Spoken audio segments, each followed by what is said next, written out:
పచ్చకళ్ళ అద్దాలు పెట్టుకుంటే లోకమంతా పచ్చగా కనబడుతుంది అన్నట్టు కబ్జాల చరిత్ర నీది, కబ్జాలు చేసే ఆలోచన నీది.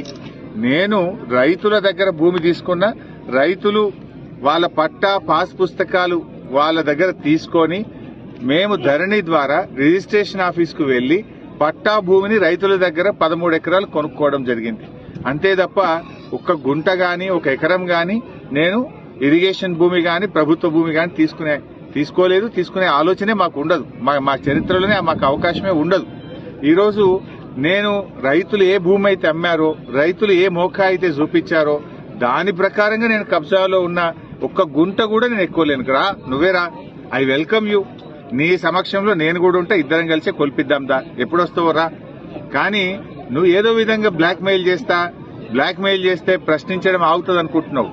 మేము నువ్వు ఎన్ని రకాల బ్లాక్ మెయిల్ చేసినా ప్రశ్నించడం ఆపము. ప్రజల పక్షాన, బీఆర్ఎస్ పార్టీ పక్షాన నిన్ను, నీ ప్రభుత్వాన్ని ప్రశ్నిస్తూనే ఉంటాం. రైతులకు ఎక్కడ అన్యాయం జరిగినా, ప్రజలకు ఎక్కడ అన్యాయం జరిగినా 6 గ్యారంటీలు అమలు జరిగేదాకా రేవంత్ రెడ్డిని, కాంగ్రెస్ ప్రభుత్వాన్ని ప్రశ్నించడమే మా బాధ్యత. ప్రజలు మాకిచ్చిన బాధ్యతనే ప్రతిపక్షంగా మా హక్కులు కాపాడండి, వీళ్ళు ఇచ్చిన హామీలు అమలయ్యేలా చూడండి అనే ప్రజలు ప్రతిపక్షంలో మాకు బాధ్యత ఇచ్చారు. తప్పకుండా కేసీఆర్ గారి నాయకత్వంలో మిమ్మల్ని ప్రశ్నిస్తూనే ఉంటాం.